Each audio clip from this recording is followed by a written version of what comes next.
Hello everyone, I hope you're having a fabulous day today. It's a foggy Friday here in Northern California. I'm Fionuala and I live and garden in Zone 9B. And because I was at the grocery store yesterday buying blueberries, my pretty much favorite fruit ever, I decided today's the day to talk about growing blueberries. So here in Zone 9B, we've got mild winters, hot summers, and you might think it could be a little bit difficult to grow blueberries around here. But think again, it is not. And throughout this video, I'm going to tell you the way that you can do it. So follow along. Let's get going. First off, let's talk about just how good for you blueberries are. I started eating blueberries pretty much every day about a year and a half ago when I found out I was pre-diabetic. So I gave up all sugars except those found in fruit, and oh my goodness, I started researching all the other health benefits of blueberries, and they don't call these beautiful little berries powerhouses of nutrition for nothing.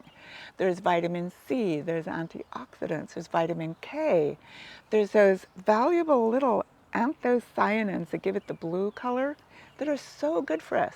They even do repairs on your DNA damage from sun, and they help with pretty much everything you can think of.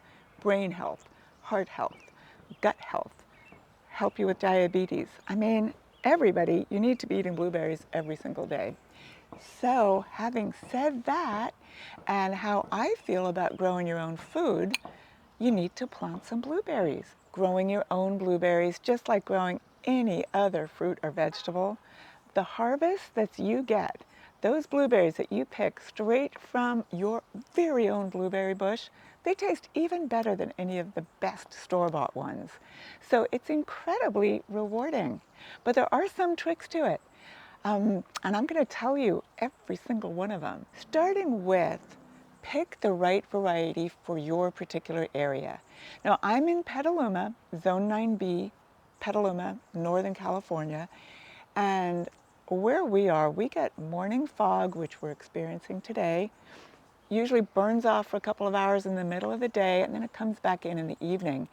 It gives us a nice little bit of a chill, and only a couple of times a year do we get incredible heat waves, which are troublesome to blueberries. Now, even as close as Santa Rosa, which is only 20 miles away, or over in Sonoma, way hotter summers. So you're going to have to be a little bit more careful of your blueberries over there. But having said all of that, best place for blueberries is a spot in your garden that gets 6 to 8 hours of sun. Now, even in my own garden here in West Petaluma, I found they did a little bit better with some afternoon shade from like 2 o'clock to 4 o'clock. That's when the sun is at its hottest and those rays could burn those little blueberries right on the bush. So wander around your garden, find a location that gets all the morning sun possible, starts getting shaded around 2 p.m., and then the sun comes back out in the afternoon. That's the location that you're going to look for. The other thing they really, really, really like is acidic soil. And there are so many tricks to that one. Starting with, if you're planning ahead and you're not an impulse planter like me, you want to think ahead about a year in advance to the area that you're going to plant your blueberries.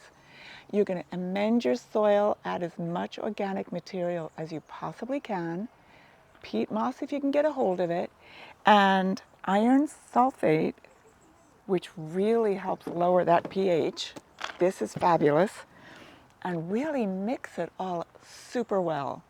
Some bark chips added in there too, pine bark chips, add that in. That's really going to prep your soil for you also. Better still, because here in Petaluma we've got slightly alkaline soil, I think it's really a great idea to plant them in containers. Just start fresh in a container, then you don't really have to stress too much about planting a whole year in advance, and you start straight away with an acid soil mix. Now the mix that I've got that I really, really like is for azaleas and camellias and all the other acid-loving plants. Plant your blueberries straight in this and you are going to just be thrilled to bits.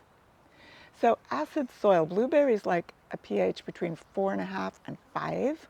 They really, really do best with that. And they want that consistent.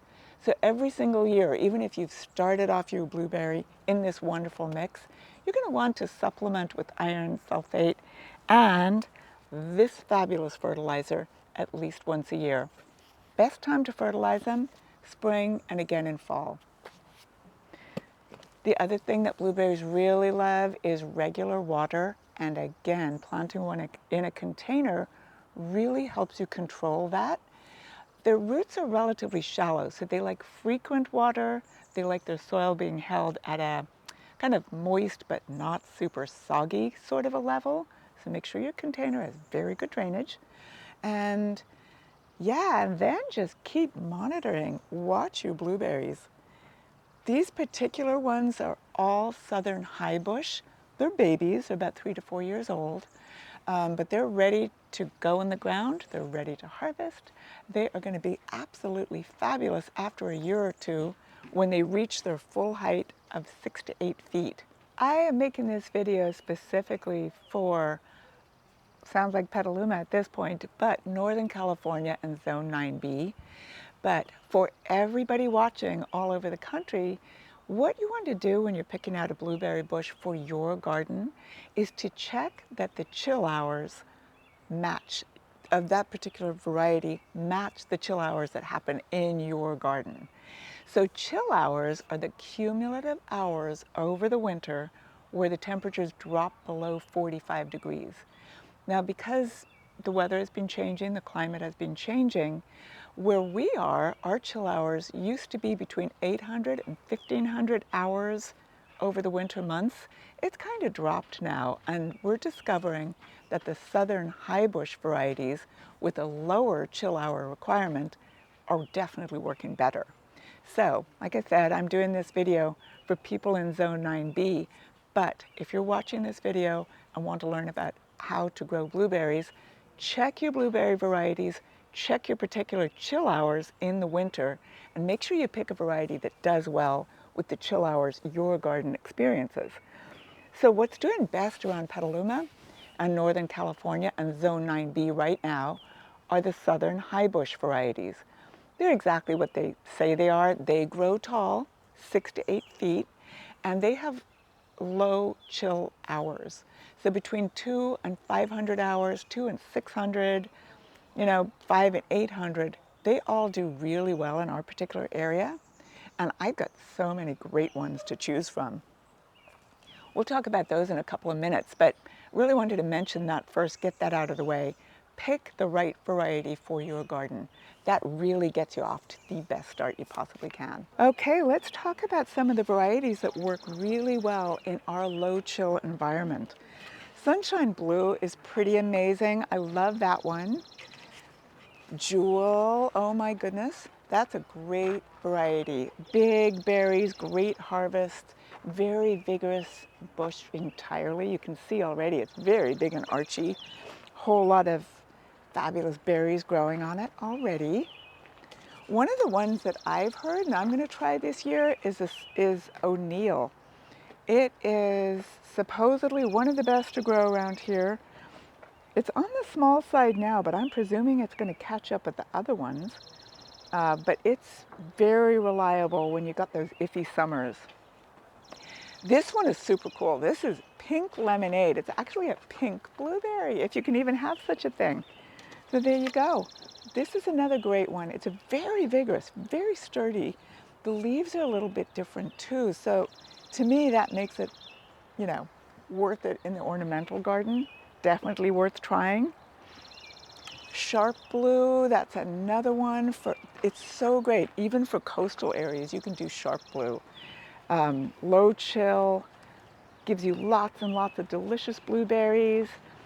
The flowers almost all year long, and it's just very easy to grow and just very, very reliable. And then Jubilee. Jubilee is another great one. It is very productive. It's a funny looking little shrub, this particular one, but as you can see, it's trying really hard to give as many berries as it possibly can. So yeah, come on by. I mean, there are so many great ones that I've chosen for you that work great in our area. Um, and I just want everybody to be growing blueberries. One more thing I wanted to tell you about blueberry bushes. Even if you have only space for one blueberry bush, you are going to get blueberries as long as you take care of it in all the ways I just told you how. But if you can make space for two blueberry bushes, you're going to get way more blueberries. That cross-pollination between the two blueberry bushes makes each one of those individual bushes produce a lot more blueberries. So try to make space for two. Like I said, they are so ornamental and gorgeous anyway. Sneak one into your landscape. You're going to be really, really happy. So I really talked about planting in containers more than in the ground, but because that's the easiest thing to do if you're an impulse blueberry planter. But if you're going to plant it in the landscape, they're actually really pretty apart from anything else. They're like ornamental. The little flowers are gorgeous. The berries are gorgeous. Most varieties even have fall color, so they work great in the landscape. Planting them in the landscape, gophers don't seem to go for them because the root system is pretty fibrous, so they will head straight to your rose bush or your apple tree instead of your blueberries. But again, you want to amend that soil like crazy to make it as acidic as you possibly can. Organic compost is always a great way to go. Pine bark, mix that in really well. Make sure the drainage is absolutely perfect. But I also use this azalea and camellia mix as an amendment. Works really, really great for any acid-loving plant. It's a perfect amendment. All right, so you've planted your blueberries. You've watered them carefully. You've kept up with the acidity. You are just making sure they are healthy and well. And you've noticed all your little berries are beginning to get blue, like these little ones here. Now it's time to protect from birds. I tell you, I've grown blueberries at my house for, a number of years. Unfortunately, I had to move them all and they're really struggling right now, so we're not going to look at them today. But birds are the biggest problem. Birds can tell when those blueberries are ripe. They look at the color and there's probably a scent too that they totally get. But they don't touch the green ones. They don't touch even the pale blue ones. But the minute you know that you're going to go out the very next morning to pick your blueberries, the birds are there and they've wiped the whole blueberry bush clean. Protecting from birds, you want to build a cage up and over your blueberry bush. You know what works for us with the frost cloth, the bamboo stake, tennis ball on top, drape the bird netting, that works just as well with blueberries. The other trick that I found worked for me when my blueberries were thriving and gorgeous was plant blue flowering perennials or annuals all around. Delphiniums worked in my case. They were almost the exact same color as the blueberry, really, really dark blue. And I guess it confused the birds. They just flew on over and didn't notice that there were actual berries there for them to eat. So that was a little trick that I discovered seemed to work really well. But netting, that is vital. Okay, I got my bird netting. I got my trusty little bamboo stakes with the tennis balls on top.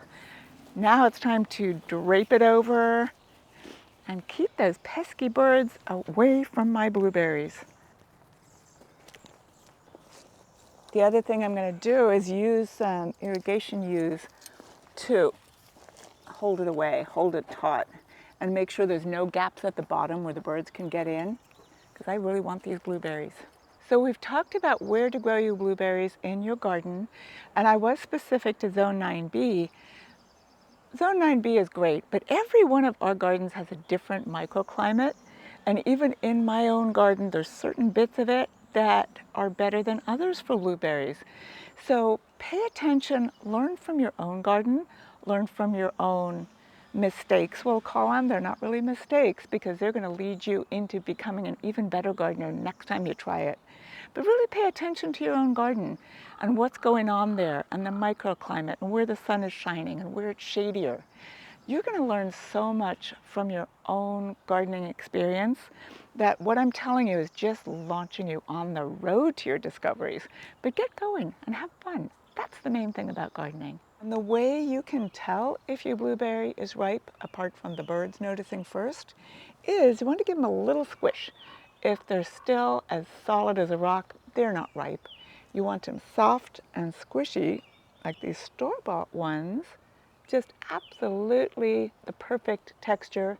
You know it. If you bought blueberries before in the store, you know a ripe blueberry. Same thing on your own homegrown ones. So yeah, growing blueberries is incredibly satisfying. You got to stay up on the watering. You got to stay up on the fertilizing twice a year, spring and again in the fall. Mulching is a really big deal too. That conserves the moisture. They love that even moisture, and because they're so shallow rooted, mulch is a great idea. Acid soil, mulch, water, fertilizing, harvesting them at the right time. Pruning we'll talk about a whole other time because I really don't want to demonstrate on these gorgeously pruned, brand new, fresh little blueberry plants. But yeah, growing blueberries is one of the most satisfying things you can do. The tricks aren't too tricky. You just need to mark your calendar, do them at the right time, get that acid soil right, and you're away. So there you go. I hope this video was really helpful. I hope you're as enthusiastic about blueberries as I am. I hope you've learned how you can grow them. Keep an eye on your temperatures, your weather, and just go from there. If you like this video, hit the like button, share it with your friends. Follow along on Facebook or Instagram. Drop me a comment if you have any questions at all. Best thing you can do is come on by Cottage Gardens and come for a visit. Happy gardening, everyone. Enjoy your day.